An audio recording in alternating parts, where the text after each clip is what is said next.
మంచిర్యాల జిల్లా చెన్నూరు మండలం శివలింగాపూర్ గ్రామంలోని గోశాలలో భారీ కొండ చిలువ సంచారం తీవ్ర కలకలం రేపింది. గోశాలలోని వరండాలో ఓ మూలన ఉన్న సుమారు 12 అడుగుల పొడవున్న కొండ చిలువని చూసి గోశాల సిబ్బంది తీవ్ర భయాందోళనకి గురయ్యారు. వెంటనే అటవీ అధికారులకి సమాచారం అందించడంతో సంఘటన స్థలానికి చేరుకున్న అటవీ సిబ్బంది కొండ చిలువని ఒక గోన సంచిలో బంధించి అడవిలోకి వదిలివేశారు. సమయానికి స్పందించిన అటవీ అధికారులకి గోశాల సిబ్బంది కృతజ్ఞతలు తెలిపారు.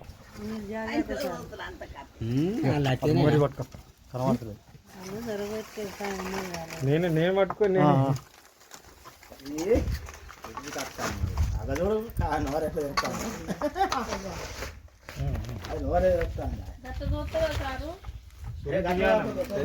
అట్లనే చూసుడు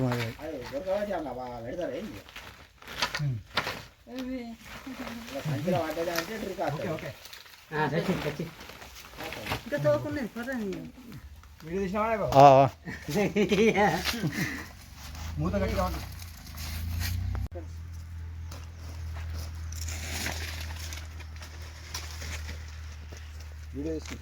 వీడియో తీస్తున్నా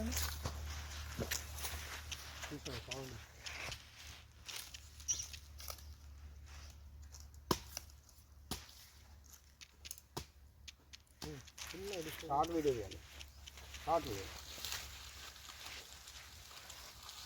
నేను వచ్చేది